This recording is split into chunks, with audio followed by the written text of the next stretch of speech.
I've never been the type to scare easily. I grew up in a small town near the mountains and spent a lot of time outdoors. Camping, hiking, and just being out in the woods felt normal to me. I always thought I could handle whatever nature threw my way. That confidence, or maybe stubbornness, was probably what made what happened to me even worse.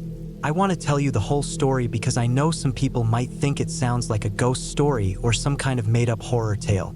But I swear it's real, and it's about how real people can be just as frightening as any ghost or monster. It started with a simple plan: a weekend away in a cabin. Not some fancy place with running water and electricity, but a small, basic cabin deep in the mountains, the kind you rent out for a couple days to get away from the city noise.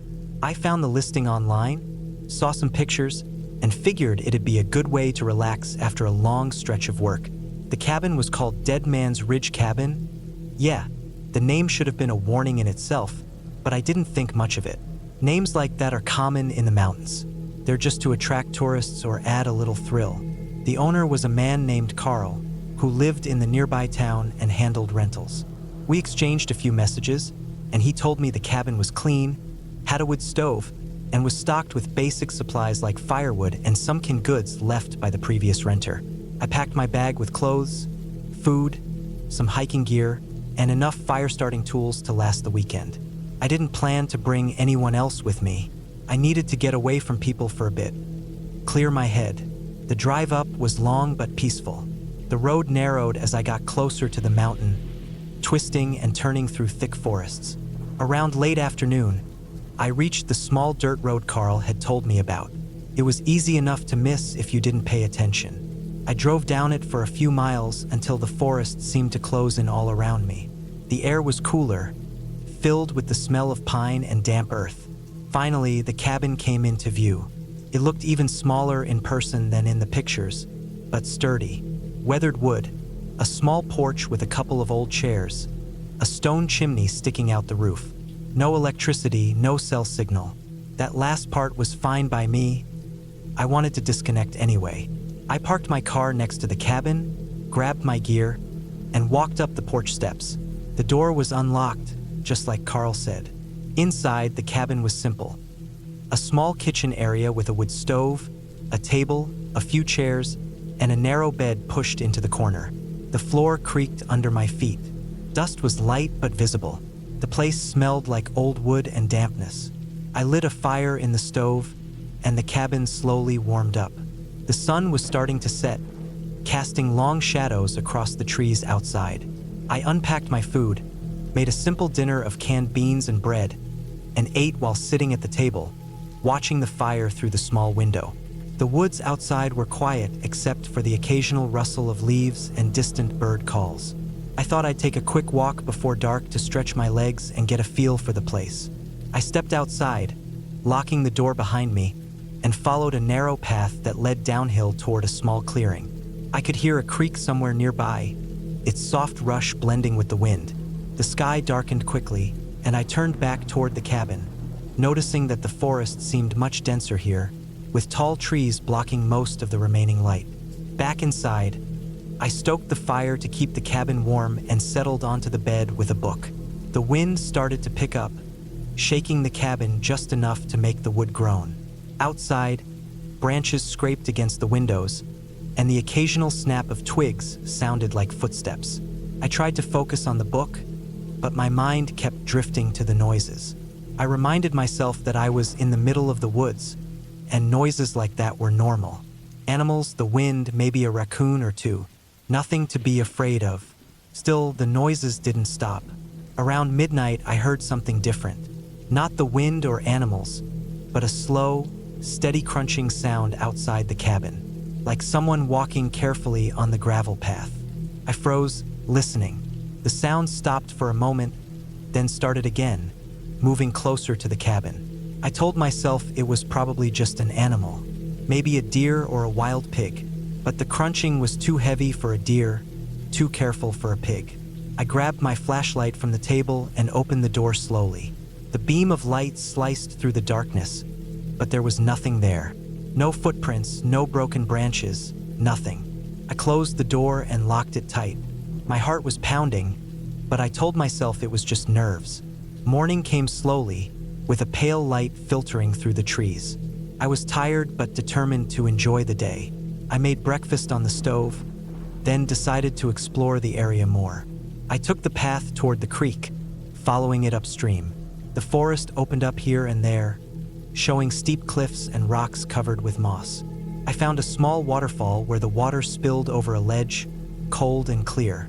I filled my water bottle and sat for a while, listening to the water and watching the sunlight dance on the surface. On my way back, I noticed something odd near the trail. Fresh footprints, too large for any deer and clearly human. They weren't deep, so whoever had been there was careful. But the prints stopped abruptly near a cluster of bushes. I felt uneasy but didn't think much of it. Maybe another hiker or hunter had passed through. The second night was colder. The fire burned low in the stove, and the wind outside was louder, like a low howl through the trees. I was about to go to bed when I heard it again, the crunching footsteps, slow and deliberate, circling the cabin. This time I wasn't alone. I had my old hunting knife next to me, and I wasn't about to let my guard down. I sat quietly, listening as the footsteps circled the cabin 2 or 3 times, stopping for a minute in front of the door before moving away. The sounds faded into the night, but sleep was impossible after that. At first light, I checked the area around the cabin. There were new footprints in the dirt, coming from the woods and stopping right at the porch steps. I looked for any signs of disturbance, scratches on the door, moved rocks, anything. Nothing. Whoever had been here was careful. I felt a cold knot in my stomach. I wasn't alone, and whoever had been watching me was close. I packed my things quickly. I decided to leave as soon as possible. But as I got into my car, I noticed something that made my blood run cold. On the back of my windshield, scratched into the glass with something sharp, was a message. Just 2 words, "Get out." I didn't think twice. I started the car and drove as fast as the road would allow, the trees blurring past. My heart was racing, and I kept glancing in the rearview mirror, half expecting to see someone following me. When I got back to town, I reported the message to the local sheriff's office.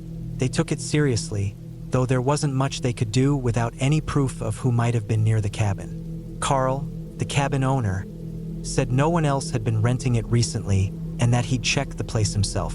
At the cabin, we found the door had fresh scratch marks and the porch floorboards were shifted, like someone had tried to force their way in. Nearby in the woods, we spotted clear signs that someone had camped out very close to the cabin. Makeshift fire pit, discarded food wrappers, and a tarp tied between 2 trees.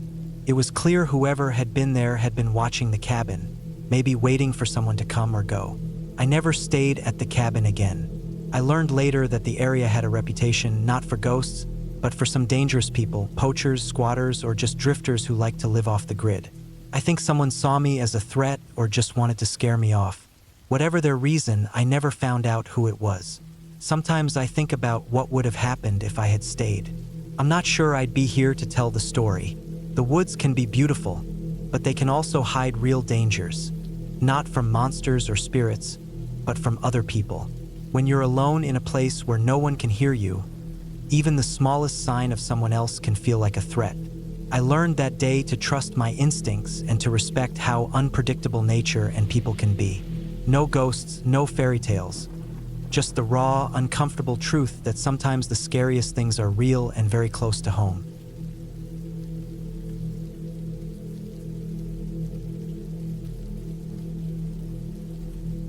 I never thought I'd be someone who got scared staying alone in a cabin. I'm a city guy, used to noise, crowds, the constant hum of life. But a few years ago, I needed to get away from everything. Work, stress, people, screens. I wanted silence. I found a small cabin for rent deep in the forest, a few hours' drive from the city. It was isolated, barely reachable by road. No cell signal, no internet. Perfect. The cabin was old, made of weathered logs, with a small porch and a stone chimney. It sat beside a narrow dirt road that disappeared into the woods. The area was dense with pine and oak trees, thick underbrush, and a nearby stream that trickled quietly. The air smelled clean, sharp with pine needles and damp earth. I was alone, and it was exactly what I wanted. I arrived just before dusk, lugging my bags from the car. The gravel driveway was rough, and the last few hundred yards were rutted and uneven. The place looked deserted. No other houses, no lights, just the cabin staring back at me in the fading light. I unlocked the door with the key I'd been given, stepped inside, and was hit by the smell of old wood and musty blankets. Inside, the cabin was small but cozy. A single room with a rough wooden table and chairs, a small stove in the corner, a sink with a hand pump, and a bed pushed against the far wall. A woodpile sat neatly stacked by the door. There was no electricity, just a couple of oil lamps on the shelves and a box of matches on the table.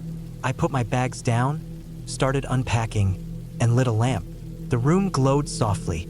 Outside, the last light was disappearing fast. The woods were growing dark, and the wind began to pick up, rustling the leaves against the cabin walls. I went out to the porch and stood for a while, listening to the sounds. The creak of branches, the faint hum of insects, the distant call of a bird. No cars, no planes, no voices. Just me and the forest. That first night was quiet, though I didn't sleep well. The unfamiliar sounds, wood cracking, small animals moving around, kept waking me up. I lay in the bed, eyes wide, staring at the ceiling as the wind howled outside. The cabin felt sturdy, but every small noise made my heart jump.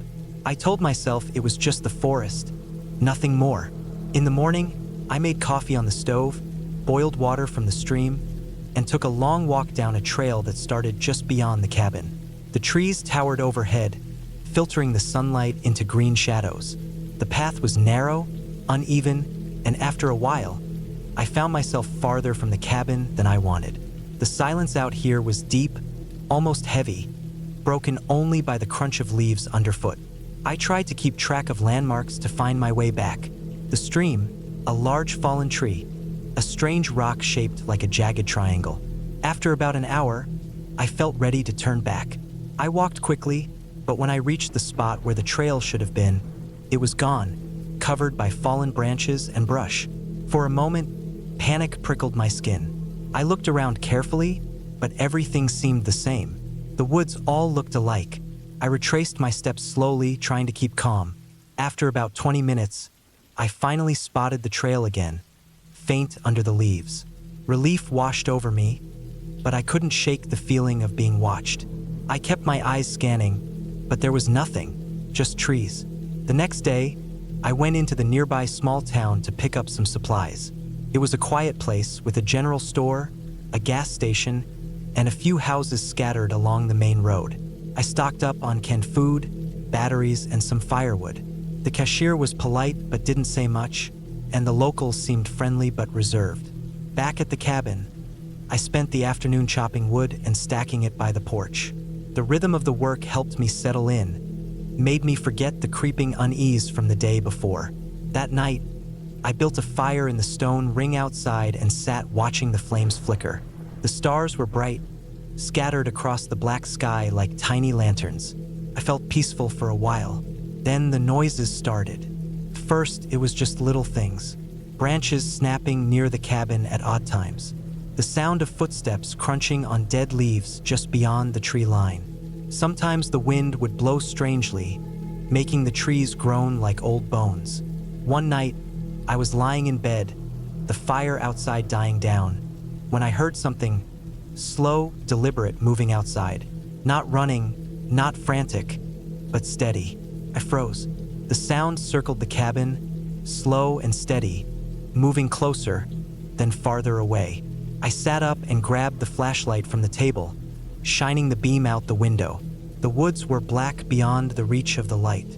No movement, no shape, just shadows. I told myself it was probably a deer or a raccoon. The forest was full of animals, but my chest tightened, and I couldn't shake the feeling that something was watching me. The following days were tense. Each night, the sounds came closer and stayed longer. Footsteps, rustling leaves. Once, I found the firewood pile disturbed. Some logs moved, small footprints in the soft dirt around the porch. I tried to convince myself it was an animal, but nothing matched. No claw marks, no fur, nothing. The cabin door was locked every night, but I started double-checking it. sliding a chair against it for extra security. I didn't want to admit it, but I was scared. One morning, I woke early, stepped outside to gather water from the stream, and noticed strange markings on the trees near the cabin. Deep scratches, too wide for any animal I knew, rough and jagged like someone had clawed at the bark with something sharp. I ran my hand over the marks, feeling the rough edges. The hair on my neck stood up. I tried to keep busy, to stay rational. I read from a worn book I'd brought, fixed the leaking tap, cleaned the small kitchen area, but the feeling of being watched never left me. At night, the sounds came again, closer, more deliberate. One night, after a long day of trying to distract myself, I heard a noise outside the window. Sharp, quick. I froze. I peeked through the curtains and saw nothing. Then a shadow moved, just beyond the trees. Something tall, moving slowly. I swallowed hard and stepped back from the window. The wind picked up suddenly, rattling the cabin walls. I lit all the lamps I had, even though it was early, wanting to keep the light around me. The silence returned, but I didn't sleep. The fourth night was the worst. I woke suddenly, cold sweat on my forehead, heart pounding. The cabin was dark except for the dying embers of the fire outside. I heard footsteps, clear, heavy, deliberate around the perimeter of the cabin. Not fast, but steady, slow, circling. I grabbed my flashlight and quietly stepped to the door. The cold metal of the handle pressed into my palm as I unlocked it and cracked it open. The air outside was cold and still, but the footsteps had stopped. The night was silent except for the distant call of an owl. I stepped outside slowly, flashlight sweeping the trees. Nothing. No sign of anyone or anything. I shut the door and bolted it, leaning against it for a long moment. My breath came in shallow gasps. Then, through the woods, I heard a low, deep growl. Not an animal I recognized. It was guttural, close, just beyond the tree line. I froze, flashlight shaking in my hand. Morning came slowly, and with it, daylight brought a fragile sense of safety. I didn't sleep much. I packed my things hurriedly, heart pounding every time a branch cracked or a bird called. I needed to leave. I went to start the car, but it wouldn't turn over. The battery was dead.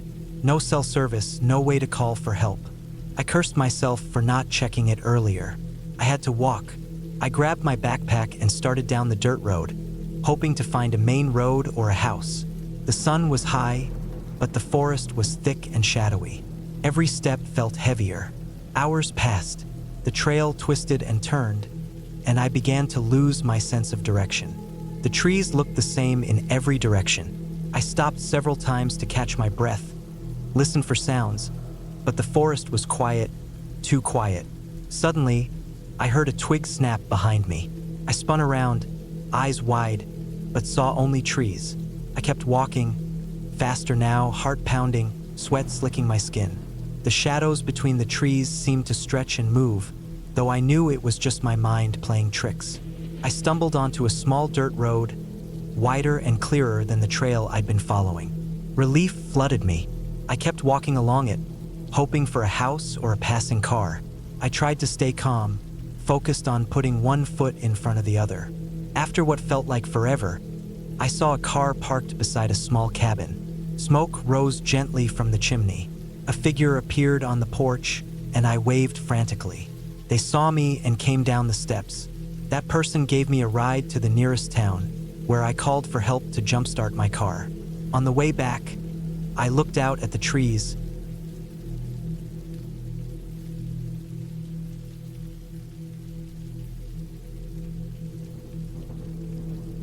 It was late October when I decided to spend a few days alone at the cabin my uncle left me in the mountains. I hadn't been there in years. Actually, the last time I went was when I was a kid. My uncle passed away recently, and I wanted to take a break from the city, clear my head, and maybe start sorting through some things. The cabin was old, wooden, and stood alone near the top of a ridge called Pine Ridge. The closest neighbor was at least a mile down the dirt road, and the nearest town was a good 20 miles away. I arrived just as the sun was dipping behind the tall pines. The sky was that dull orange-gray color that happens in fall, and the air was sharp and cold. I parked my car on the gravel driveway, which was covered in scattered dry leaves. The cabin was as I remembered. Weathered dark wood, a stone chimney, a porch that sagged slightly in the middle, and windows dusty and clouded from months of neglect. A wooden rocking chair sat on the porch, empty, creaking slightly in the chilly breeze. Inside, the cabin smelled of old pine, dust, and a faint trace of smoke. It was simple, a small living room with a stone fireplace, a kitchen with a rusty stove, a single bathroom with a cracked sink, and 2 small bedrooms. The furniture was all old, mismatched, but sturdy. The place hadn't been lived in for months, maybe longer. Cobwebs hung in the corners, and the floorboards creaked under my boots. I unpacked a small bag, lighting a few candles because the electric line barely worked and the main fuse box was a mess. I wanted to get the fireplace going, so I gathered some dry wood from the small shed out back. The wind was picking up, making the pines outside sway and whisper with every gust. By the time I had the fire roaring, it was nearly dark. I ate a simple meal of canned soup and bread, sitting near the fire, watching the flickering shadows on the walls. Outside, the sounds of the forest grew louder. The snap of twigs, the rustle of leaves, the distant hoot of an owl. I felt a strange mix of peace and unease, as if the quiet was too thick, as if the woods were holding their breath. That first night, I slept lightly, waking often to strange noises. Branches tapping on the roof, the wind howling through the cracks in the windows. Sometimes, I heard what sounded like footsteps outside, soft and distant. But when I looked, there was nothing but darkness and the silhouette of trees. The next day, I tried to keep busy.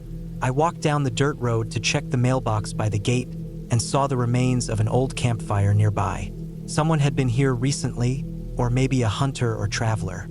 The woods felt denser during the day. The trees stood tall, bare of leaves now, their branches reaching like crooked fingers toward the gray sky. I gathered more firewood, swept the floors, and started cleaning the cabin.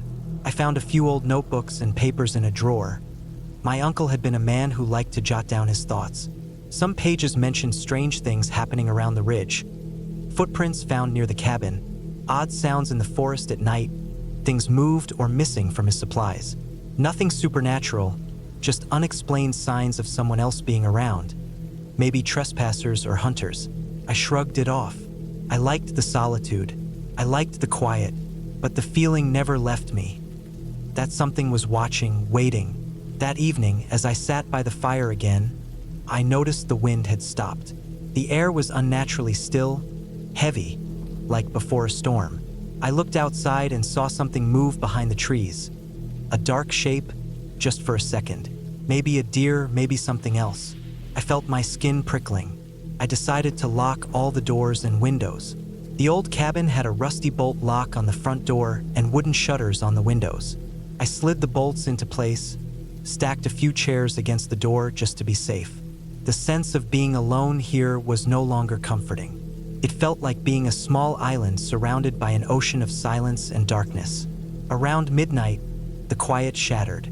A sharp sound, like a heavy branch breaking, came from outside. Then another snap, closer this time, like someone was walking around the cabin. My heart hammered in my chest. I grabbed a flashlight and carefully opened the door a crack, peering out into the blackness. I couldn't see anything. The beam of my light caught nothing but the outlines of trees and the dark shape of the shed. I stayed there for a moment, listening, trying to hear if anything moved. Suddenly, I heard a low, slow scraping noise against the side of the cabin, like someone dragging something heavy, maybe a bag or a piece of equipment. My hands trembled. I shut the door and locked it tighter, backing away slowly. I stayed up most of the night, sitting by the fire with an old hunting knife I found in a drawer. The scratching and scraping continued intermittently. Sometimes, faint footsteps circled the cabin, slow and careful. Sometimes the silence returned, thicker than before. Morning was a relief. The sun's weak light filtered through the windows. The cold air felt less oppressive. But outside, I saw footprints. A few sets, boot prints in the soft earth just beyond the porch. They didn't belong to any animal. They were human. I couldn't tell if they were recent or from the day before, but they circled the cabin twice, coming close to the windows, the back door, and the shed. I felt a chill that had nothing to do with the cold air. I stayed inside most of the day, refusing to explore far. I called the nearest town on my phone, hoping to get some help, but the signal was weak and dropped. The area was known to have poor coverage, so I couldn't even reliably call for help. At dusk, I decided to lock up tight again, but as I was closing the back door, I noticed the latch was bent, almost forced open. I hadn't seen it like that in the daylight. My stomach twisted. That night was worse. The noises came again, louder, more persistent. Scratching, scraping, footsteps. At one point, I heard something heavier hit the side of the cabin, like a rock or a heavy branch thrown against the wall. I felt completely trapped. The only way out was the dirt road down the ridge, and whoever was outside knew that. I considered hiking down at first light, but I was afraid. Afraid of being caught outside, afraid of what I might find. The next morning, I found more signs someone had been around overnight. The firewood I gathered the day before was scattered. Some of my supplies were missing from the porch table. A lighter, a small knife, a bottle of water. I realized whoever was out there had been watching me, maybe waiting for me to get careless. I made a plan. I gathered as many things as I could to block the doors and windows. Furniture, firewood, anything heavy. I took a large metal camping pot and filled it with water, setting it near the door as a makeshift alarm. If someone tried to open the door, it would topple and make noise. I spent the day quietly packing my bag and loading my car with what I could carry. I didn't want to leave anything behind that could be stolen or tampered with. As night fell again, the noises started almost immediately. But this time I was ready. The pot clanged loudly when something bumped the door. I shone my flashlight out and saw a figure move in the dark, just beyond the porch. I grabbed the knife and held my breath. The figure moved slowly away, retreating into the trees. I didn't chase or call out. I stayed inside, heart pounding. By dawn, the noises had stopped. I didn't sleep. I waited until full daylight before I dared step outside. The figure was gone. The footprints were still there, but no new ones. I locked up the cabin one last time and got into my car. As I drove down the ridge road, I looked back. The cabin sat silent among the trees, a small island of wood and stone. But I knew I wasn't alone here. Not really. Later, when I got back to town, I went to the local sheriff's office and reported what happened. They told me the area had problems with trespassers, sometimes hunters or people living rough in the woods. The sheriff warned me not to go back alone. I understood then what had been happening. Someone had been living nearby or passing through the woods, watching the cabin, maybe waiting for me to leave. No ghosts, no monsters, just another person who didn't want to be found, someone with their own reasons for being out there. The experience left me shaken, but it also made me realize how vulnerable you can be when alone in the wilderness. The woods are quiet, but they aren't empty. People are out there, sometimes with no warning, and sometimes they're not friendly. I never went back to the cabin at Pine Ridge. I sold it a few months later, deciding it wasn't worth the risk or the memories. But even now, when I'm in the city, in a crowded room, I can't shake the feeling that I'm being watched. That small, cold edge of fear that came from those nights alone in that cabin, surrounded by trees, with footsteps outside and no one around to help.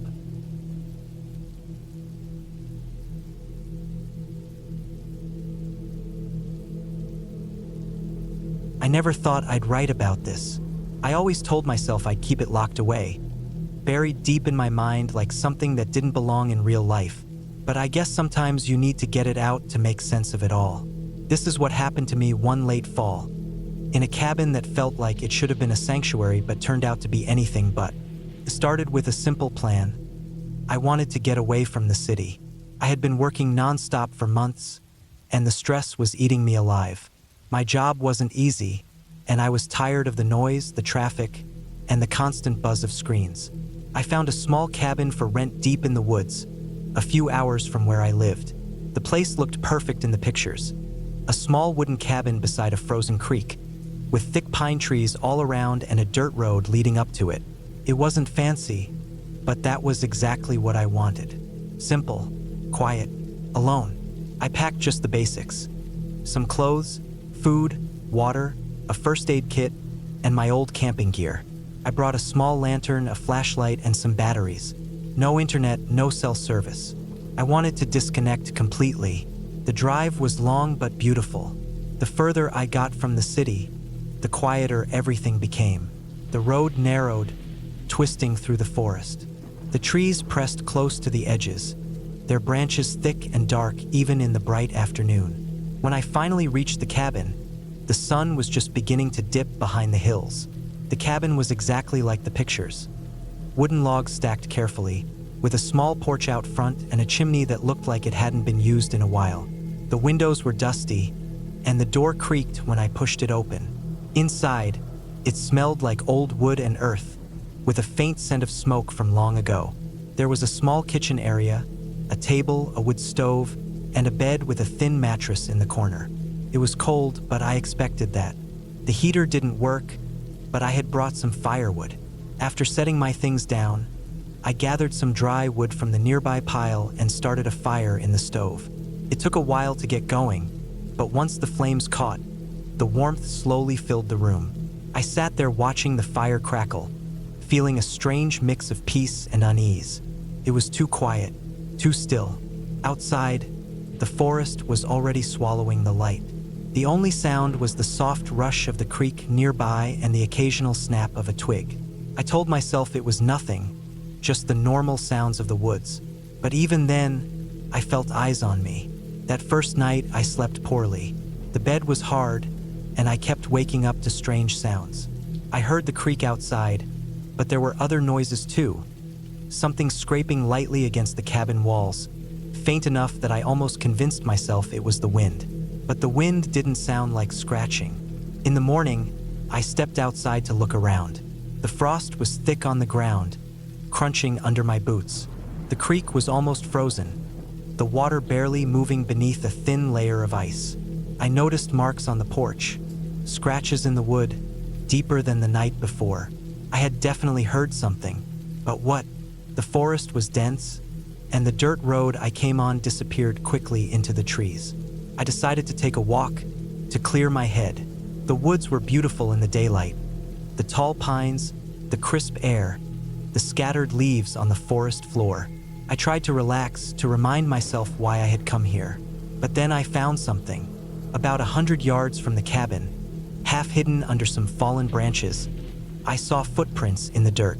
They were large, too large to be from a person, but not like any animal prints I recognized.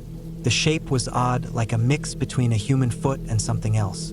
I stared at them, heart pounding. They led deeper into the woods, but I didn't follow. I took a photo with my phone, though the signal was weak and the image didn't come out well.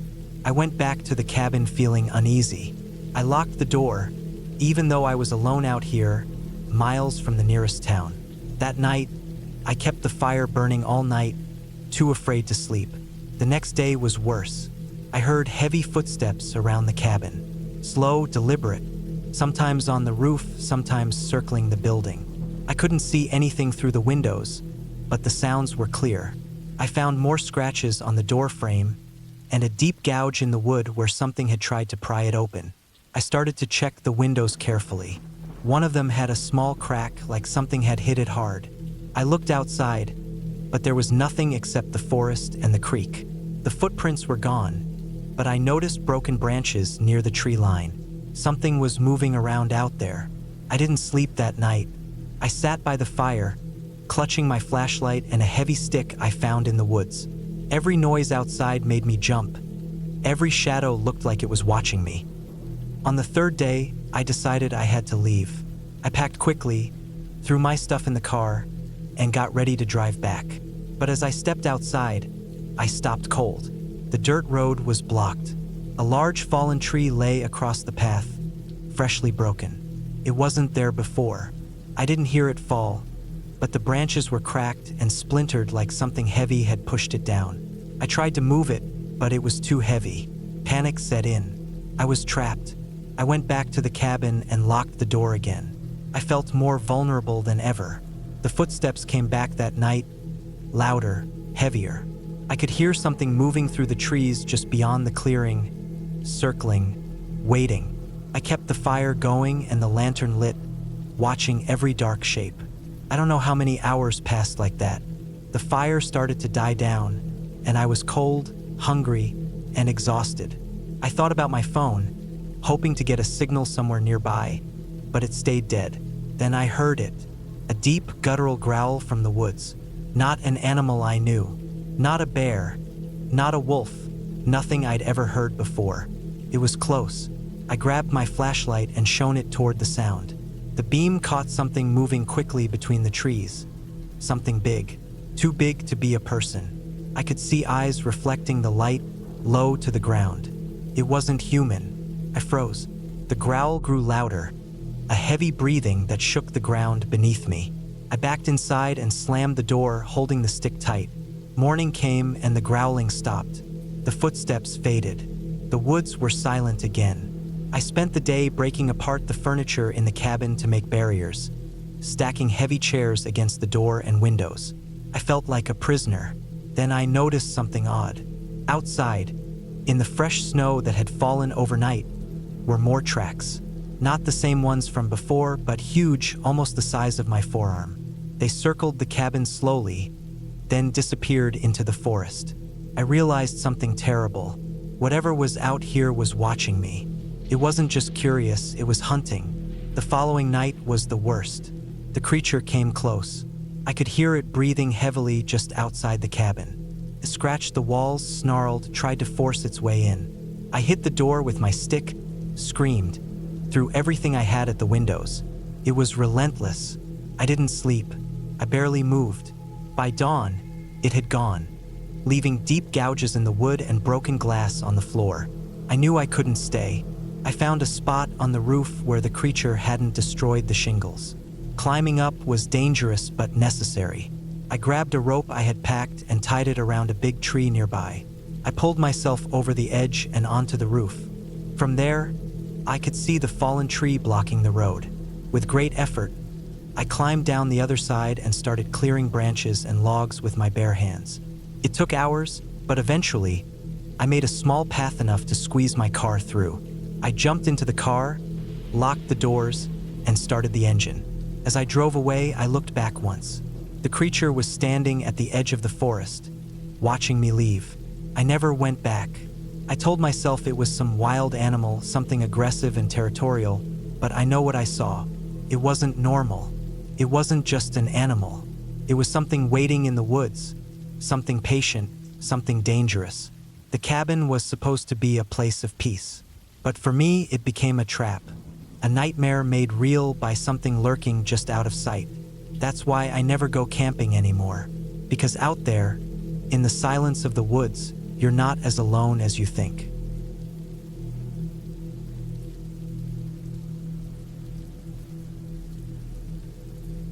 I hadn't planned on spending the night at the cabin. Honestly, it was supposed to be a quick stop, a place to stretch, have a bite, and then head back home before dark. But as often happens in the woods, things don't go as planned. It started early in the afternoon. I was driving down a narrow, winding road deep in the mountains. The plan was simple: drop off some supplies at an old family cabin that had been empty for years, and then return home. I hadn't been there since I was a kid, and even then, it was just for a few hours during summer vacations. The sun was warm but starting to dip low in the sky, casting long shadows between the trees. The road was rough, mostly gravel with patches of dirt, and the forest on both sides was dense with towering pines and birches. The air smelled like pine needles, earth, and the faint scent of moss. It was quiet except for the crunch of tires over loose stones and the occasional bird call somewhere high in the trees. The cabin sat at the end of a narrow dirt track. As I pulled in, I noticed how much it had aged. The wood was weathered, the paint peeling and faded, and the roof sagged slightly in one corner. The porch was cluttered with leaves and bits of debris blown in by the wind over the years. Still, it looked solid enough. I climbed out of my truck, stretching my legs and taking a deep breath. The air was cooler here, the kind that makes your skin prick just a little, especially as the sun starts to go down. I grabbed the supplies from the back: some canned goods, tools, a flashlight, and an old propane stove, and headed inside. The cabin smelled musty, like old wood and stale air. Dust covered the floorboards and the furniture, and spiderwebs hung in the corners of the windows. The windows themselves were grimy, letting in just enough light to see by but not enough to make it bright. I opened a window to let some fresh air in, and the sounds of the forest outside filled the room. The wind rustling the leaves, the distant call of a crow, and the faint hum of insects starting their evening chorus. I set the supplies down on the kitchen table and took a moment to look around. The cabin was small but cozy in a worn-out way. There was a wood stove in the corner, an old sink with a rusty faucet, and a tiny bed shoved into the far corner. The floor creaked underfoot, and the walls were thin, made of rough wooden planks. As the sun dropped lower, I realized I might be cutting it close if I tried to head back right away.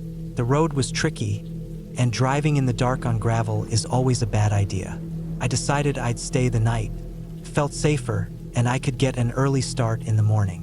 I set up the propane stove to boil some water for coffee and sat down at the table. Outside, the forest was growing darker and the shadows thicker. The temperature dropped quickly. I could feel the chill creeping into the cabin through the gaps in the walls and under the door. I lit the old lantern I had brought, its yellowish glow flickering softly against the walls. The light didn't reach far, but it was enough to keep the darkness at bay for now. After drinking some coffee and eating a small snack, I moved to set up a sleeping area. The bed was narrow and covered in a threadbare blanket.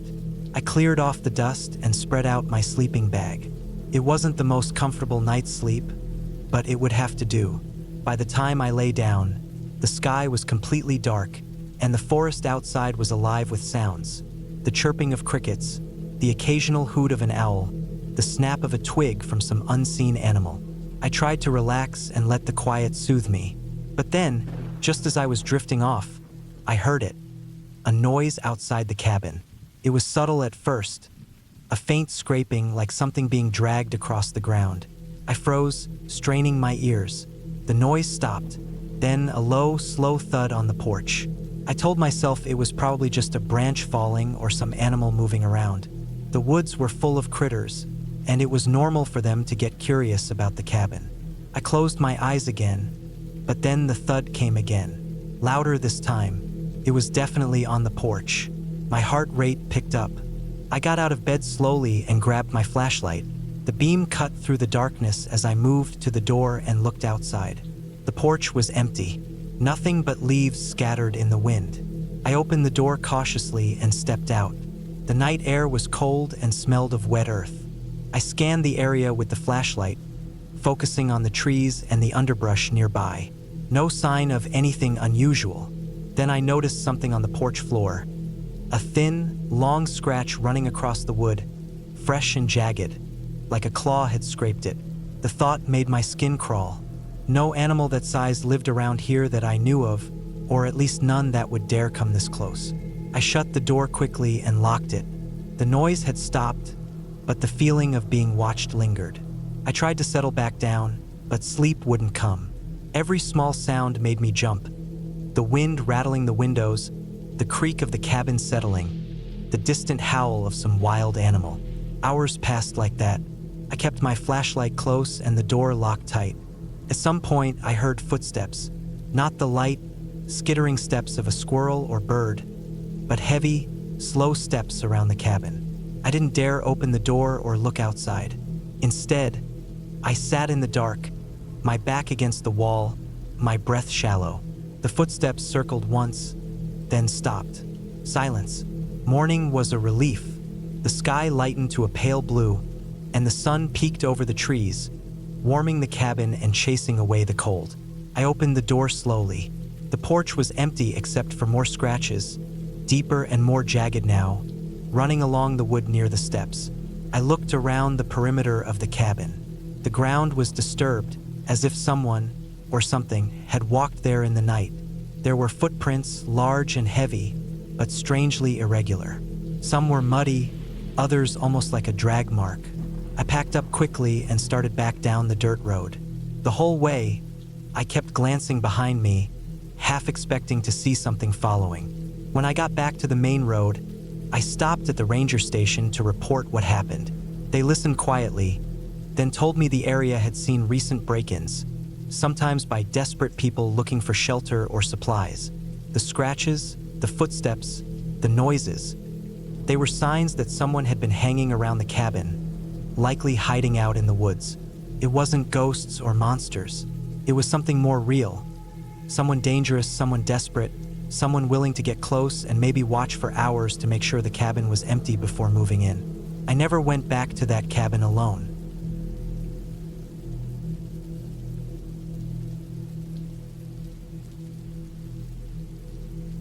Started as a simple trip, just a weekend getaway. I wanted to get away from the city noise, from the endless emails and phone calls, and from the general rush of life.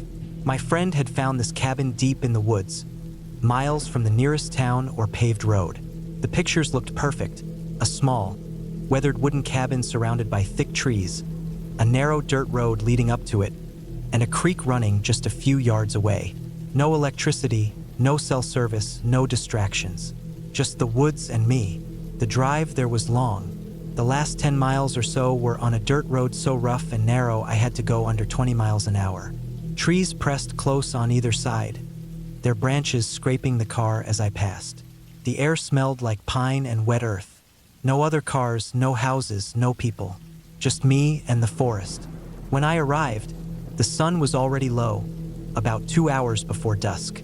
The cabin was small, maybe 15 by 20 feet, built from old logs. It looked sturdy but rough, like it hadn't been touched much in years. There was a porch with a couple of old wooden chairs and a rusty grill. The windows were grimy but intact. I had a key, thankfully, and the door opened with a creak. Inside, it was dark and smelled of dust and wood smoke. The floor was made of old planks, worn but solid. There was a small kitchen area, a wood stove, and a single room with a bed pushed against one wall. No electricity, no plumbing, just an outhouse outside. The ceiling was low, and the walls were bare except for some hooks where old coats hung. A fire ring was set up just outside the porch. I unpacked quietly, setting my bag down on the bed, and started to prepare for the night. I had brought a small gas lantern, a lot of firewood, canned food, and a water jug. I lit the stove to warm up the cabin and then headed outside to build a fire.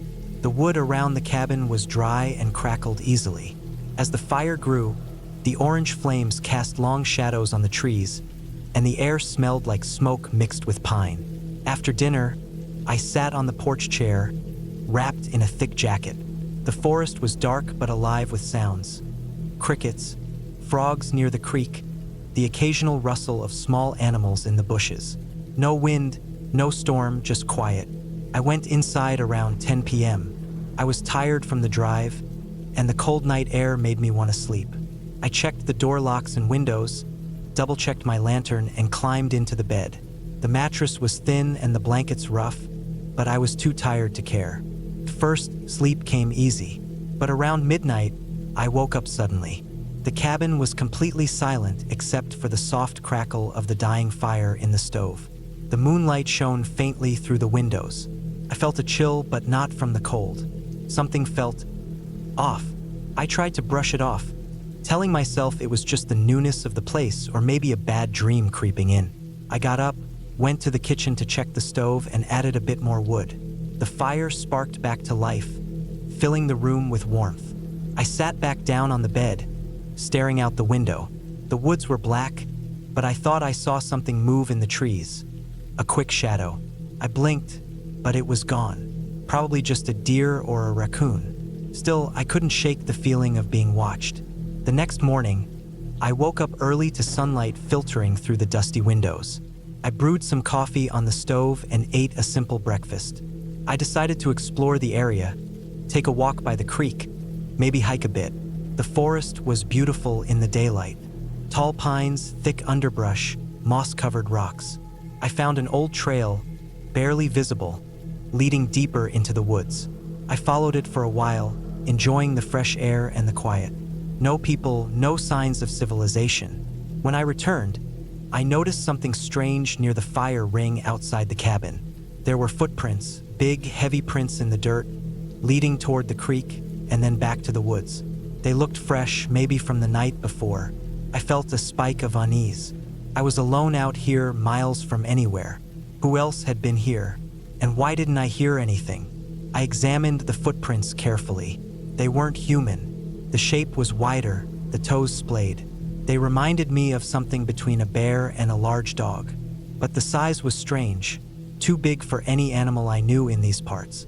I took pictures with my phone, though I had no signal to send them. Then I went inside and locked all the doors and windows. That night, the feeling of being watched returned. The woods outside the windows seemed alive, but not with animals. More like something waiting. I tried to sleep again, but kept hearing small noises. Branches snapping, twigs breaking, a soft scraping near the walls of the cabin. I stayed awake for hours, clutching a flashlight and my pocket knife. At one point, I thought I heard something heavy moving around the back of the cabin, maybe something pushing against the wall. I didn't dare go outside to check. The fire in the stove went out sometime during the night, and the cold seeped into the room. I huddled under the blankets, eyes wide open, listening to every sound. Morning came slowly, and I was exhausted. During the day, I tried to keep busy. I collected firewood, explored more trails, and kept an eye on the perimeter.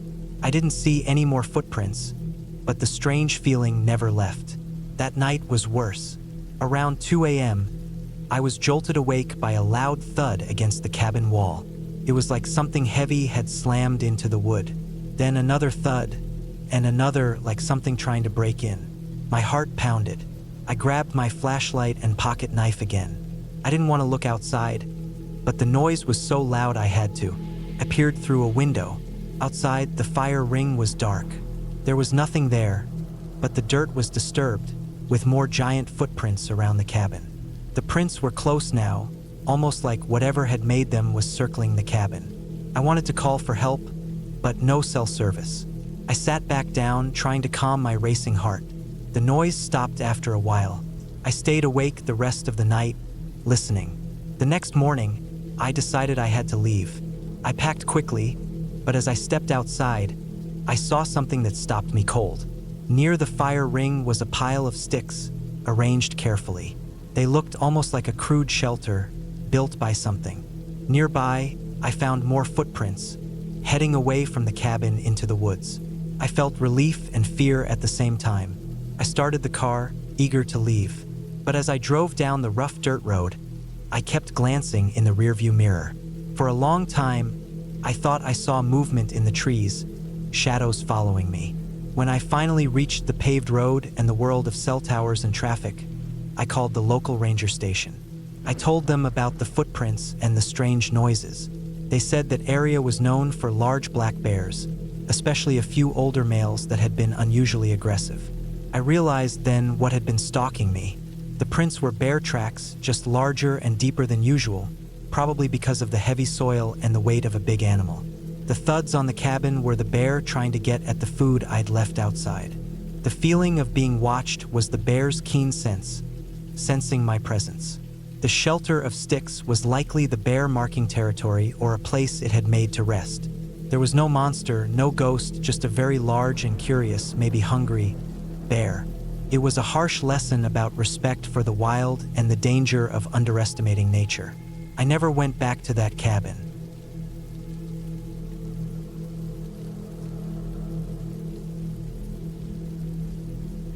Years ago, I spent a long weekend alone at a small cabin deep in the woods. It wasn't a vacation spot or a rental place meant for tourists. It was an old family cabin, passed down from my grandfather. The kind of place that barely had electricity and certainly no cell phone reception. I had been looking forward to some quiet time to myself. No distractions, no internet, just nature and silence. The cabin itself was built in the 1950s, made of rough logs, with a stone chimney and a tin roof that creaked whenever the wind picked up.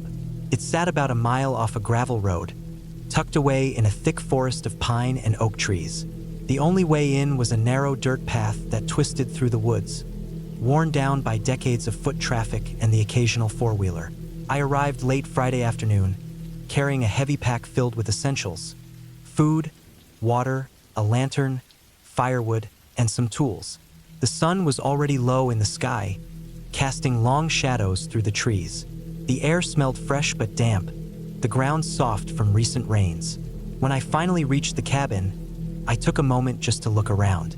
The forest was quiet except for the distant sound of a creek nearby. The cabin looked small and sturdy. Its wooden walls had weathered the years, rough and dark, but still strong. I unlocked the heavy front door with an old rusty key that my dad had given me before I left. Inside, the cabin was simple. An open room with a small kitchen area on the left, a wood-burning stove in the middle, and a sleeping loft above. The floor was covered with pine needles and dust, untouched since the last time someone stayed. I took a deep breath, feeling a mix of excitement and unease. This was going to be different from any city weekend I'd had before. After setting down my pack, I started a fire in the stove. It took some effort to get the kindling lit, but soon enough, the cabin filled with warm orange light and the scent of burning wood. I made some simple food on a camping stove I'd brought. A can of beans, some bread, and ate by the window while watching the forest outside darken into night. The silence was absolute. No cars, no planes, no distant voices. Just the occasional creak of a tree, the rustle of leaves, and the quiet crackle of the fire.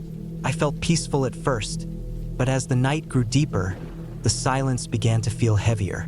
It wasn't unpleasant exactly, but there was something about being that alone that made the hairs on the back of my neck stand up.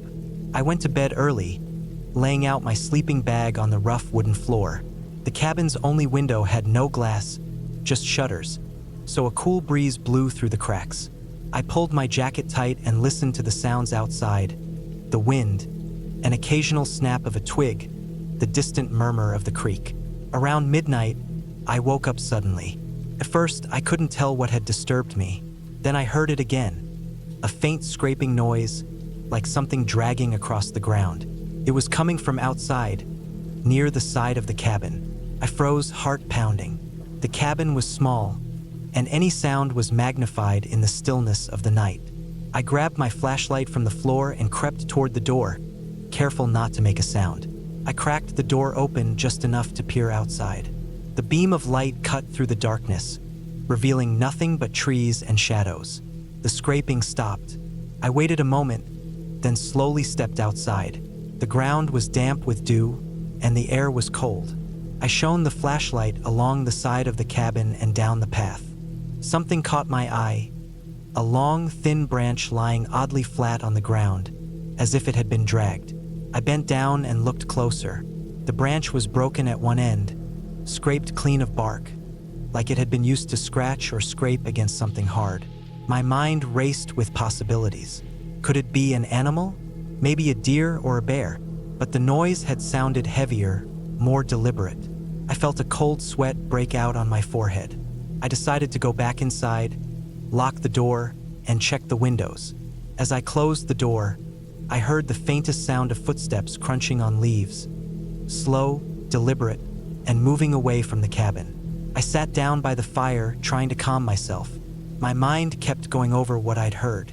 Maybe it was just some local wildlife, but something about the way the noise moved, pausing, scraping, then walking away, felt too purposeful. The rest of the night was restless. I kept waking up to every small noise, branches snapping, leaves rustling, the occasional owl hoot. At one point, I thought I heard voices whispering outside, but when I shone my flashlight around, there was no one there. It was probably just my imagination.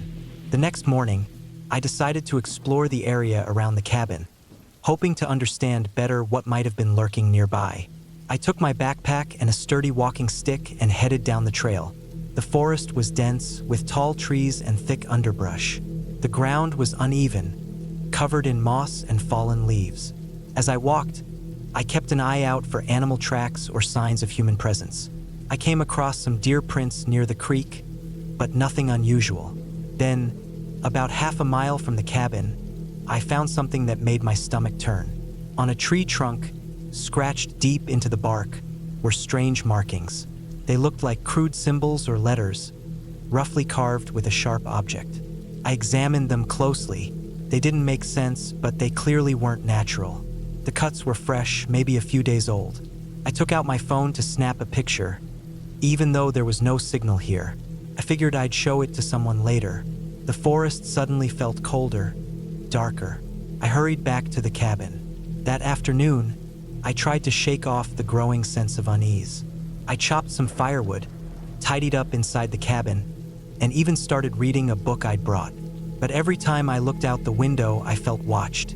As evening came, I made dinner again and settled by the fire. I kept my flashlight close, just in case. Outside, the wind picked up, shaking branches and making the chimney whistle. Then I heard it again, the scraping noise. Only this time it was closer. I grabbed the flashlight and stepped outside. The beam swept across the ground near the fire ring and picnic table just a few yards from the cabin. That's when I saw it. A set of footprints, large and deep, pressed into the soft earth. They were unlike any animal tracks I knew. The shape was broad, with long toes, and the prints were spaced far apart, like something big had been moving quickly. My mind raced with all the stories I'd heard about wild animals in these woods. Bears, mountain lions, but the prints didn't match any of those. They seemed almost human, but bigger. I followed the tracks for a few steps into the trees, but they disappeared in thick underbrush. I debated what to do. I could leave in the morning, but if something large was roaming near the cabin, I wasn't sure I wanted to spend another night there. I decided to stay inside, locking the door and boarding up the window as best I could with some old wooden planks I found stacked in the corner. I kept the fire burning high, knowing that wild animals tend to avoid flames. Night fell quickly. The sounds outside grew louder. The wind, branches snapping, and occasionally a deep grunt or growl that sent chills down my spine. Around 2 a.m., I was jolted awake by a loud banging on the cabin door. My heart slammed against my ribs. I stayed completely still, listening. The banging came again, heavy and slow, like something trying to break in. I grabbed my flashlight and a heavy iron poker from the stove. My hands trembled as I moved toward the door. I wasn't about to open it. Instead, I shined the light outside. The beam caught a dark figure retreating into the trees, moving fast and low. I stayed awake the rest of the night, fire stoked, poker ready, every sense alert. When dawn finally broke, I crept outside, half expecting to see damage or footprints. The door was scratched and dented in places. Around the cabin, there were more large footprints, deeper and clearer than before. Something big had been trying to get in. I packed my things quickly and took the trail back to my car. Every few minutes, I glanced back, feeling the weight of unseen eyes watching me. When I finally reached the gravel road and heard the sound of my engine, relief washed over me. Driving away, I realized the cabin, the forest, and the strange presence had tested me in ways I'd never expected. It wasn't ghosts or spirits. It was something real and dangerous out there, something primal. I never went back to that cabin alone again.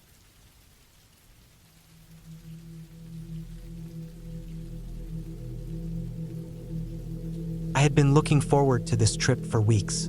Work had been grinding me down, and I needed a break, some fresh air, a quiet place to clear my head. I found a small cabin for rent deep in the woods, a place so remote it had no cell service and no neighbors for miles. The pictures online made it look peaceful, almost cozy, with a little porch overlooking a clearing and a fire pit just outside. The owner said it was perfect for getting away from it all. I arrived late afternoon, just as the sun was starting to dip behind the trees. The air smelled clean, cold but crisp for early fall. I parked my car on the gravel driveway, grabbed my bags, and took a deep breath. The woods were quiet except for the rustling of leaves in the wind and the distant sound of birds settling in for the night. It was the kind of silence that presses in on you, the kind you don't hear every day. The cabin was small. It looked sturdier than I expected, made of thick logs, with a tin roof that gleamed faintly in the fading light. I unlocked the door, stepped inside, and was hit with the smell of wood smoke and old pine. The cabin smelled like it had been lived in recently, but not for long. A couple of logs lay stacked beside the small fireplace in the corner. A metal bucket sat near the door for ashes, and there was a simple kitchen area with a tiny stove, a sink, and a few shelves holding old cans and jars. A rickety wooden table and 2 chairs sat in the center of the room. I set my bags down and walked over to the window. The forest stretched out in every direction, thick and darkening fast. There was a narrow dirt path that wound away from the cabin and disappeared into the trees. I reminded myself to stay on the path tomorrow when I explored. I unpacked slowly, lighting a small kerosene lamp and starting a fire in the fireplace. The fire crackled and gave off a warmth that felt almost like a comfort, but there was something off about the way the shadows danced on the walls. The cabin was cozy, sure, but it was also very isolated. No phone, no internet, no TV, nothing to distract me from the quiet. I ate a simple dinner of canned beans and crackers and then sat by the fire, reading a book I had brought along. The night outside grew colder and darker. I could hear the wind whistle softly through the trees and the occasional snap of a twig somewhere far away. As the fire died down, I felt the weight of the silence settle in more heavily. My eyes kept flicking to the windows. There was a faint glow of moonlight filtering through the branches, but otherwise, nothing moved. No animals, no people, no cars. I tried to push the feeling aside and went to bed early. The bed was a small mattress on a wooden frame, covered with an old quilt that smelled faintly of mothballs and dust. I pulled the blanket up tight and closed my eyes. It was the middle of the night when I woke up. I wasn't sure why. At first, I thought it was just the cold. Despite the quilt, the cabin seemed to hold the chill of the forest inside. But then I heard it. A faint noise outside, just beyond the window. A rustle, like something brushing against the bushes. I lay still, holding my breath. The noise stopped. I waited, but the silence returned. Maybe it was an animal, deer or raccoon or some kind of small creature moving through the undergrowth. I forced myself to go back to sleep. Then later I heard it again. This time a low scrape, like something dragging against the side of the cabin. I sat up in bed, heart pounding. The fire was long out, and the only light came from the moon through the small window. I stayed frozen, listening. The scrape stopped after a few seconds, and then all was quiet again. I told myself I was just imagining things. The woods were full of sounds at night, and my mind was playing tricks on me. But I didn't sleep well after that. When the sun finally rose, I climbed out of bed and went outside to check the perimeter of the cabin. The grass was wet with dew, and the air smelled fresh and earthy. I looked around carefully, checking for any sign of what might have made the scraping noise. There was a narrow trail worn into the dirt that led around the back of the cabin. I followed it for a few steps but found nothing unusual. No broken branches, no footprints. I checked the side of the cabin where I thought I had heard the noise. The wooden logs were old and weathered but intact. No scratches, no marks. I shrugged and told myself to stop worrying. Probably just a branch brushing in the wind. That night, I made sure to keep a small flashlight on the table beside the bed. I was determined to stay alert. Around midnight, the noises started again. First, the rustling, soft, close by. Then the scraping, louder this time. I could hear something moving around the cabin, slow and deliberate. I grabbed the flashlight and sat up, shining the beam out the window into the dark. At first, I saw nothing but shadows. Then, from the corner of my eye, I caught movement. A figure crouched just beyond the edge of the clearing, near the trees. I blinked. The figure vanished. I swung the flashlight around, searching, but the woods were still. Just trees, leaves, and shadows. My heart pounded. Whoever it was, they were hiding, watching. I tried to convince myself it was a hunter or someone else passing through. But why hide and not come closer? I sat there for what felt like hours, flashlight in hand, listening to the quiet and the occasional snap of twigs. When dawn finally broke, the woods seemed to breathe a little easier. I decided to explore the area more during the daylight hours, hoping to calm my nerves. I packed a small bag with water, a knife, and a map I had printed out before coming. The forest was dense but beautiful. Tall pine and oak trees, thick moss covering the ground, and scattered patches of wildflowers. The trail wound deeper into the woods and then split off in several directions. I followed the main trail for a few miles, keeping an eye out for anything strange. Nothing stood out except for the silence. No birdsong, no squirrels, no insects buzzing. It was odd for the middle of the day. On the way back, I noticed something new near the cabin. A small pile of sticks and leaves, arranged carefully like a makeshift marker. It looked deliberate, but there was no way to know who had put it there. I took a picture with my phone, but of course, there was no signal to send it anywhere. I had the feeling I wasn't alone anymore. The noises had gotten bolder, scraping and rustling right outside the windows, sometimes on the roof. I spent the evening barricading the doors and windows as best as I could, using old furniture and heavy sticks I found lying around. I felt trapped. When the scraping started again after midnight, it was almost constant. Sometimes it sounded like something or someone was trying to pry open the door or move the logs. I stayed awake, gripping the flashlight and the knife. At one point, I swear I saw a shadow move just outside the porch light. I thought about calling the police, but there was no cell signal. No landline either. The nearest house was miles away. I realized then just how isolated I truly was. I spent most of the day preparing to leave. I packed up my things, cleaned the cabin as best as I could, and planned the quickest route back to my car. Before leaving, I walked around the cabin one last time. Near the back, hidden under a pile of leaves, I found fresh footprints in the dirt, too large and heavy for any animal I knew. They led off into the woods and then disappeared. I felt sick. That night, I barely slept. Every sound set my heart racing. Every shadow made me jump. Just before dawn, the scraping started again, but this time it was on the roof. I grabbed my flashlight and stepped outside onto the porch. The air was cold and still. No moon, just the faint light of stars. I shone the flashlight over the roof. Nothing. Then I saw it, a pair of footprints on the roof. Barefoot, huge, with long toes. How had someone climbed up there? I heard a noise behind me and spun around. There was no one. I grabbed my things and didn't stop to look back. I walked quickly down the trail, trying not to make noise. My heart was pounding so loud I thought it would give me away. The woods seemed endless. I kept the flashlight off, using only the faint glow of dawn to guide me. After what felt like hours, I reached my car.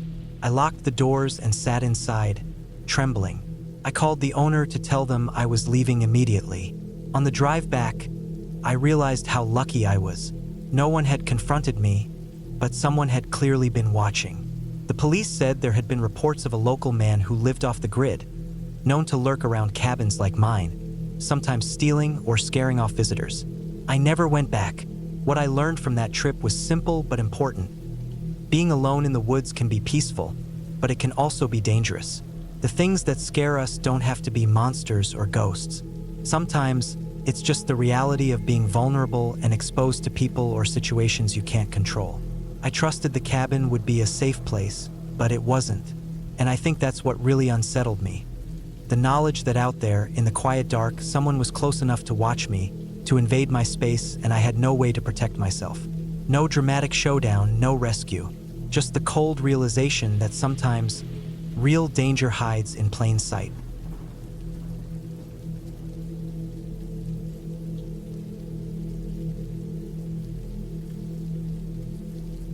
I'm not the kind of guy who believes in ghosts or anything like that. I never liked scary stories, and I usually avoid going to places where I can imagine something bad happening. But what happened to me in that cabin, well, it wasn't about ghosts or monsters. It was something else, something much more real. And that's what made it terrifying. It all started last fall. I had been working nonstop for months, and I needed a break. I wanted to get away from the city noise, from the constant buzz of people and traffic. So, I decided to rent a cabin somewhere deep in the woods, away from everything. I didn't want a fancy hotel or anything, just a quiet place where I could relax, read, and maybe go for some hikes. I found a small cabin online, about a 3-hour drive from my city. The pictures looked perfect. A rustic wooden cabin surrounded by trees, near a small lake. The reviews were good, and the price was right. So I booked it for a long weekend. The drive there was peaceful. I left early in the morning and took back roads most of the way. The leaves were just starting to change color, and the air was crisp. I remember the sky was clear and bright blue. When I arrived, the cabin looked exactly like in the photos. It was small, maybe 2 rooms, one main room with a fireplace and a kitchen area, and a separate bedroom. There was a porch with a couple of chairs facing the woods. I parked my car in the little gravel driveway and stepped out. The quiet hit me like a wave. No cars, no voices, just the sounds of the forest. Birds chirping, leaves rustling in the wind, and the faint splash of water from the lake nearby. I felt good, like I'd finally escaped. Inside the cabin, the air was cool but fresh. The wood smelled a little musty but not bad. There were a few basic supplies left by the owner. Some firewood stacked neatly by the fireplace, a few cans of food, and a bottle of water. The place wasn't fancy, but it was cozy. I unpacked my stuff quickly and went out on the porch with a cup of coffee. The lake was just a short walk away, and I could see it through the trees, calm and still. The first night was quiet and uneventful. I made a fire in the fireplace, cooked some canned soup, and read a book until I got tired. The only sound was the crackling of the fire and the occasional hoot of an owl. I slept well in the old bed, wrapped in thick blankets. The next day, I planned to hike a trail that started just behind the cabin. It was supposed to be about 5 miles, looping through the forest and ending near a small waterfall. I packed a backpack with water, snacks, a flashlight, and my phone, just in case. The trail was beautiful. The trees were tall and colorful, and the ground was covered with a thick layer of fallen leaves. I didn't see anyone else on the trail, which was exactly what I wanted. As I walked, I noticed signs warning about bears in the area. I wasn't too worried. I made some noise occasionally by clapping or talking out loud, just to make sure I didn't surprise any animals. About 2 miles in, I reached a clearing that looked out over a valley. The sun was shining through the branches, casting warm light on the hills below. I sat on a rock for a while, eating a sandwich and taking in the view. After that, I kept walking toward the waterfall. The trail got narrower and rougher, but it was still easy enough. When I finally reached the waterfall, it was smaller than I expected, but still pretty. The water tumbled over some rocks into a shallow pool. I took a few photos and rested for about 20 minutes, listening to the sound of the water. That's when I noticed something strange. On the other side of the pool, partially hidden behind some bushes, I saw what looked like a small campsite. There was a fire pit with ashes, a few scattered pieces of trash, and a makeshift lean-to shelter made from branches and a tarp. I didn't want to get too close, but I also felt curious. Who else was out here? The campsite looked old but not abandoned for long, maybe a few days. I took a quick look around and didn't see any signs of people nearby. I decided to head back before it got dark. The sun was starting to lower in the sky, and I wanted to be back at the cabin before nightfall. The hike back was uneventful, but I kept thinking about that campsite. It was odd. The cabin rental information didn't mention anyone else allowed on the property. The nearest neighbors were supposed to be miles away. When I got back to the cabin, I decided to call the rental company just to double-check if anyone else was supposed to be around. The woman on the phone said no. The cabin was private, and they didn't allow other campers on the land. She suggested I let them know if I saw any signs of trespassers.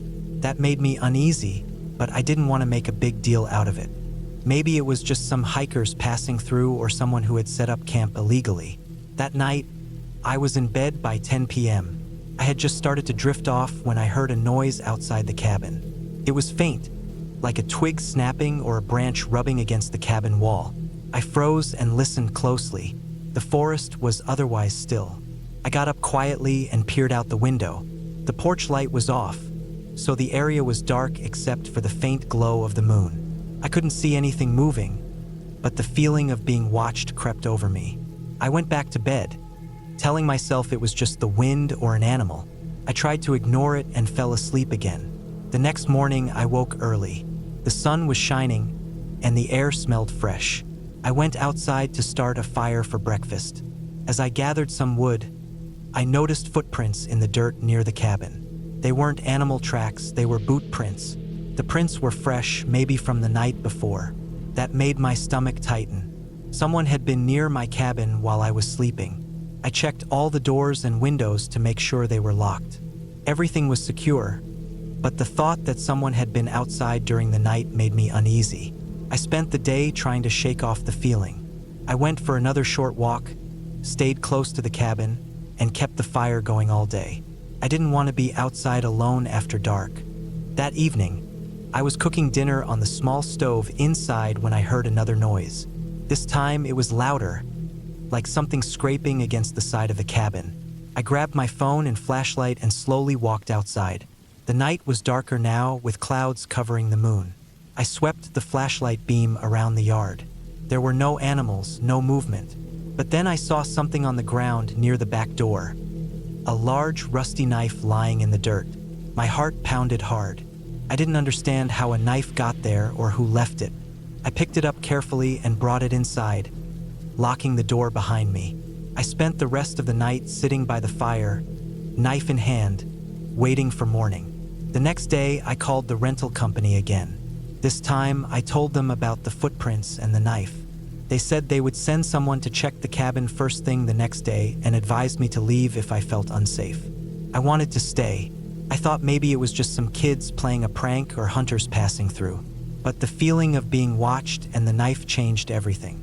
That night, I slept with the lights on and the doors locked tight. Around midnight, I woke to the sound of footsteps outside. Heavy, slow steps walking around the cabin. I could hear them circling, stopping for a moment, then moving again. I stayed completely still, heart racing. I didn't dare look out the window. The footsteps kept going for nearly 10 minutes before fading away into the woods. When morning came, I packed my things as fast as I could. I wasn't going to wait for the rental company's inspection. I just wanted to get out. As I drove away, I kept glancing in the rearview mirror, half expecting to see someone following me, but there was nothing. A few weeks later, I called the rental company one last time. They told me they found evidence of someone else staying on the property illegally. Old campsites, fire pits, and even some trash. They said they called the local authorities to investigate, but since no one was caught in the act, it was hard to do much. I never went back, and I never rented a cabin alone again.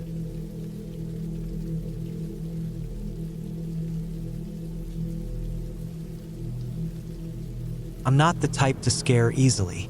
I've spent plenty of time outdoors, camping, hiking, fishing, and I'm comfortable with silence, darkness, and the sounds of the forest.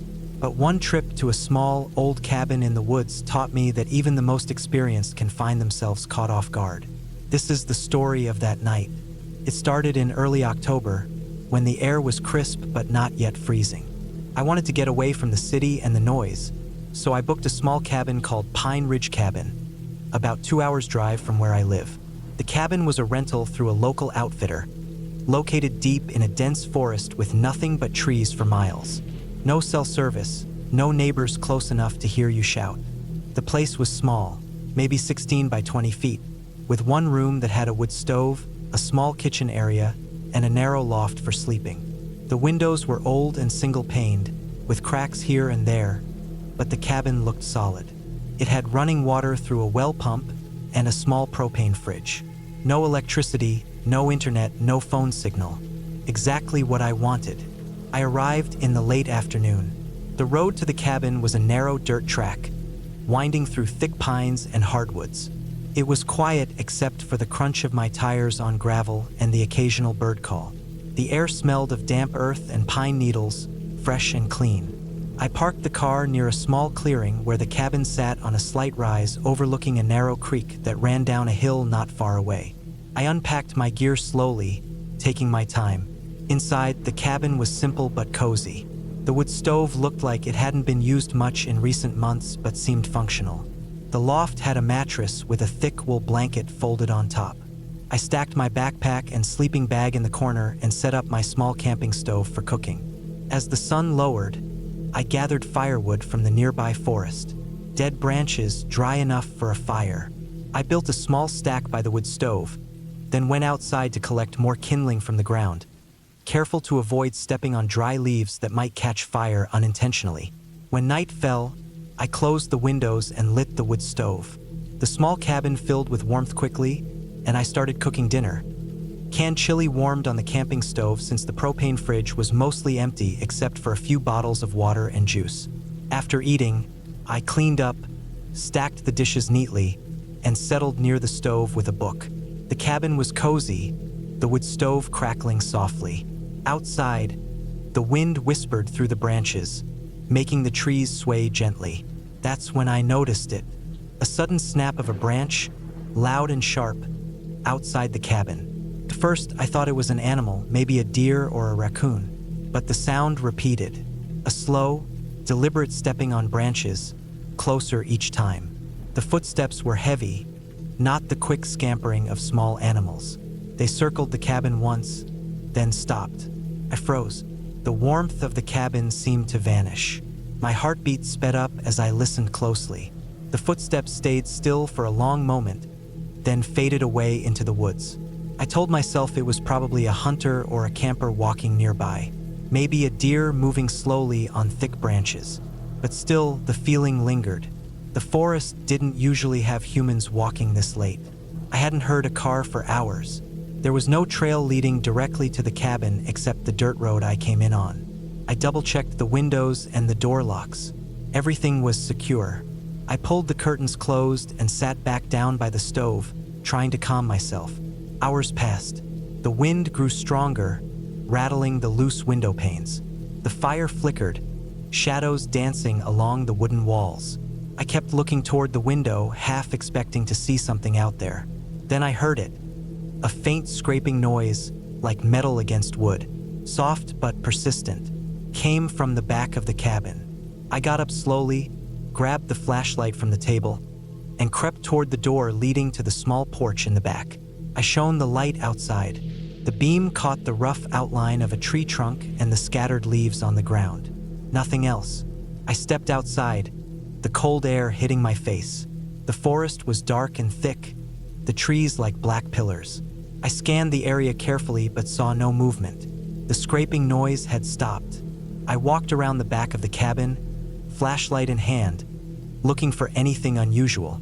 That's when I noticed the lock on the back door had been tampered with. The hasp was slightly bent, scratched. My stomach twisted. Someone had been here trying to get inside. I hurried back inside, locked both doors again, and checked all windows. I grabbed a heavy cast iron skillet from the kitchen shelf and sat back by the stove, trying to stay calm but alert. I spent the rest of the night wide awake. Every little noise made me jump. Every shadow seemed to move. I kept my eyes on the door, ready to defend myself if needed. At first light, I decided I wasn't going to stay another night. I packed my gear quickly, making as little noise as possible, then started the car and drove away, glancing back once at the quiet cabin. Weeks later, I called the outfitter to report the broken lock. They told me no one else had rented the cabin in the past month and that the area was considered safe. Still, the feeling of being watched that night stayed with me. That's the short version, but I'll walk you through every detail to really paint the picture of what I experienced so you can feel what I felt. I drove out on a Thursday afternoon, leaving behind the noise of city life and the stress of work. The highway gave way to back roads, and then a gravel path that narrowed into a single lane, barely wide enough for my old SUV. The forest closed in on both sides as I climbed higher, the trees tall and thick, their branches intertwining overhead like a natural ceiling. I stopped once to stretch my legs by a small creek running alongside the road. The water was clear and cold, and I cupped a handful to drink. The air was clean, and I felt the tension from the week slipping away. Pine Ridge Cabin sat on a small clearing. It looked even smaller up close, surrounded by towering trees and fallen leaves that formed a soft carpet on the ground. The cabin was made of rough-hewn logs, the roof covered with faded green metal sheets. A small chimney poked out, and a wooden porch ran across the front, with a broken rocking chair leaning against a post. The windows were dirty and clouded but intact. The front door was wooden and heavy, with a rusted iron handle. I pulled it open, and a rush of stale, cold air greeted me. Inside, the cabin smelled of dust, wood smoke, and something faintly like damp clothes left to dry too long. The floor creaked underfoot, and the single room was sparsely furnished. A wooden table sat near the window, 2 folding chairs leaned against the wall, and the loft was accessed by a narrow ladder. I dropped my bags and lit a small lantern. The flickering light brought warmth to the shadows. Starting a fire in the wood stove was not easy. The previous tenant had left behind a small pile of ashes and some half-burnt logs that were damp. I scraped out the ashes, laid down some newspaper, and stacked small sticks and pine cones. Striking matches with cold fingers, I got the fire going slowly. The smell of burning paper and dry wood filled the cabin. Soon, flames licked the inside of the stove, and warmth began to spread. I sat near the stove, sipping water and unpacking my food. The fire crackled, and the shadows danced. Outside, the daylight dimmed fast. After dinner, the cabin was dark except for the firelight and my lantern. I sat reading a paperback I brought, the silence broken only by the crackle of the stove and the occasional gust of wind outside. Suddenly, a snap outside startled me. It was louder than a twig breaking, something heavy stepping on wood or branches. I froze, straining to listen. The sound repeated, slow, measured. It circled the cabin once and then stopped. The hairs on my arms stood up. I thought maybe it was a hunter or an animal, but the footsteps felt deliberate. There was no trail behind the cabin, only thick brush and trees. I looked out the window, but the forest was a dark wall of shadows. My mind raced. Maybe someone was trying to break in. I checked the door locks. Everything was secure, but the thought of being watched kept gnawing at me. I tried to settle down but was constantly alert. Then, the scraping sound at the back of the cabin made me freeze. I grabbed the flashlight and went outside.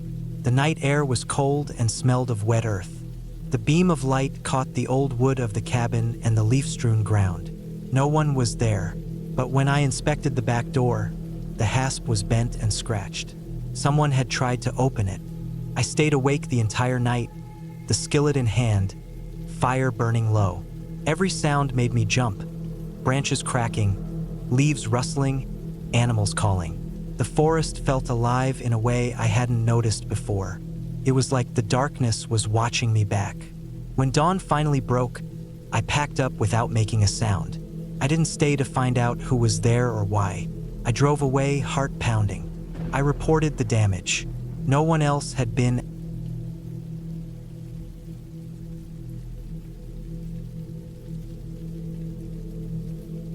It started as a simple trip. I needed to get away. Work had been draining me for months. Every day felt like a repeat. The same long hours, the same meaningless meetings, the same noise in my head. I just wanted quiet, some fresh air, and a break from people. The city was crushing me. So, I rented a small cabin in a remote area called Pine Ridge. It wasn't far from the city, about a 3-hour drive, but far enough to feel like I was leaving everything behind. The cabin was nothing fancy, just a one-room wooden building with a small porch, a wood stove for heat, and a tiny kitchen area. No electricity, no internet, no cell service. Exactly what I wanted. The place was surrounded by dense forest. Tall pine trees everywhere, their trunks straight and thick. The ground was soft with pine needles, and there was a small creek not far from the cabin. The air smelled like fresh wood and earth, cool and clean. I arrived late afternoon and unloaded my stuff quickly. I brought food, water, a good supply of firewood, a flashlight, and a heavy-duty camping knife I kept for emergencies. The first night was quiet, almost peaceful. I made a fire in the stove, cooked some canned beans, and sat on the porch watching the sunset. The sky turned from orange to purple and finally black. The stars came out in full force, so many that I forgot how small I was compared to the universe. No sounds except the wind rustling through the trees and the distant trickle of the creek. I felt like I was somewhere untouched by people, and for a moment, I breathed deeply and let go of all the stress. But that night, I had trouble sleeping. Not because of ghosts or anything supernatural, just because I wasn't used to the silence and the dark. The cabin's old wooden floor creaked now and then. Outside, I heard the occasional snap of a twig or the rustle of leaves. My brain kept telling me those sounds were dangerous, but logically I knew they weren't.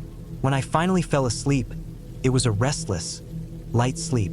I woke up several times hearing noises outside, maybe a deer or some animal moving nearby. I told myself it was normal. The next day, I spent hours walking through the woods. I took a small trail that led to a clearing with a view over the valley below. It was beautiful, but the more I explored, the more I noticed how quiet everything really was. No birds singing, no insects buzzing, just silence and the wind. That felt off, but I brushed it aside. That evening, I made a bigger fire in the cabin stove and settled in early. I pulled out a book, but I couldn't focus. The silence was heavy. I was too alert, too aware of every sound. Then I heard something else, faint but distinct. Footsteps, crunching in the dry leaves just outside the cabin. I froze. The sound stopped when I stopped moving. Then it started again a few steps away, slow and deliberate. Someone was walking around the cabin. Not running, not panicking, just walking and listening, it seemed. I grabbed my flashlight and the knife. My heart pounded, but I didn't want to run or hide. I wanted to know what was happening. I moved to the door and looked outside. The moon was bright, casting shadows through the trees. I couldn't see anyone, but the footprints in the dirt were clear. Heavy boots, deep impressions. Someone big and heavy had walked around the cabin. I called out softly, "Hello!" No answer. The footsteps stopped. The night was silent again. I locked the door and backed away, but my mind raced. Who was out here? The cabin was supposed to be isolated. No neighbors for miles. No roads nearby. Was someone lost? Or was it something else? I didn't sleep well that night. Every crack of wood, every whisper of wind made me jump. I kept my knife close. The next morning, I decided to hike back to my car. Something didn't feel right. I packed up quickly, grabbed my gear, and headed out on the trail. But as I walked, I noticed something strange. The trail I had taken the day before looked disturbed. Branches snapped, footprints everywhere, some of them not human. Long, dragging marks in the dirt, deep gouges. The trees around the trail had scratch marks on their bark, as if someone or something had clawed them. I felt my skin crawl. I tried to ignore it and kept walking. The trail twisted and turned, but after a while, it just stopped. There was no path forward, just thick forest, dark and tangled. I stopped and looked around, realizing I must have taken a wrong turn. I pulled out my phone to check GPS, no signal. No way to call for help. My heart sank. I was lost. I tried retracing my steps, but the trail was gone. The woods all looked the same, tall pines and dense underbrush. The sun was starting to drop lower, and shadows grew long and strange. I started walking aimlessly, hoping to find the creek or some sign of the cabin. But the forest seemed to close in on me. The trees blocked the sky, and the wind died down. The silence was so complete it felt like I was underwater. After what felt like hours, I spotted smoke in the distance. Relief flooded me. Someone was nearby, maybe another camper or a ranger station. I hurried toward it, but the smoke stopped suddenly. The air smelled like burning leaves and wood, but I couldn't find the source. No fire, no camp. I kept walking and finally reached a small clearing. In the center was an old, abandoned hunting cabin. The wood was rotting, the windows broken. Inside, I could see old cans and rusted tools. This wasn't the place I rented, but it was shelter. I decided to stay there overnight. I made a small fire outside with dry sticks and sat near it, watching the forest. The night was cold and dark. I kept hearing sounds, whispers in the wind, distant branches snapping, soft footfalls that stopped whenever I looked. I stayed awake most of the night, knife ready. The next morning, I found deep footprints around the cabin. They looked fresh, heavy, wide, and uneven. Not human, I was sure of that. I started to panic. Something was out here watching me. Whatever it was, it had to be big and strong. I knew I couldn't stay in the forest much longer. I had to get out. I spent the day moving slowly toward where I thought the road was. I marked trees with my knife, tried to keep track of direction. Every so often, I would stop and listen, afraid of what might be following me. As the sun set, I saw headlights in the distance. A car. I waved frantically, shouting. The car slowed and stopped. A man got out and came toward me. I was so relieved I almost collapsed. He introduced himself as a local hunter who was out checking traps. He had seen the smoke and came looking. I told him I was lost and needed a ride back. He nodded, and as we walked back, I told him about the footprints and the noises. He listened carefully and then said, "You probably saw a bear or maybe a mountain lion. They're not friendly, and they can make a mess of things." I didn't sleep that night until I was safely back in the city. Looking back, I know I was lucky. The forest is wild, and sometimes wild things don't want humans around. The cabin was just a place in the middle of nowhere, but the real danger was being unprepared and underestimating how easily nature can turn hostile. Now, whenever I think about Pine Ridge, I remember the silence that wasn't peaceful, the shadows that hid more than trees, and the heavy footprints that made me realize how small and vulnerable I really am out there.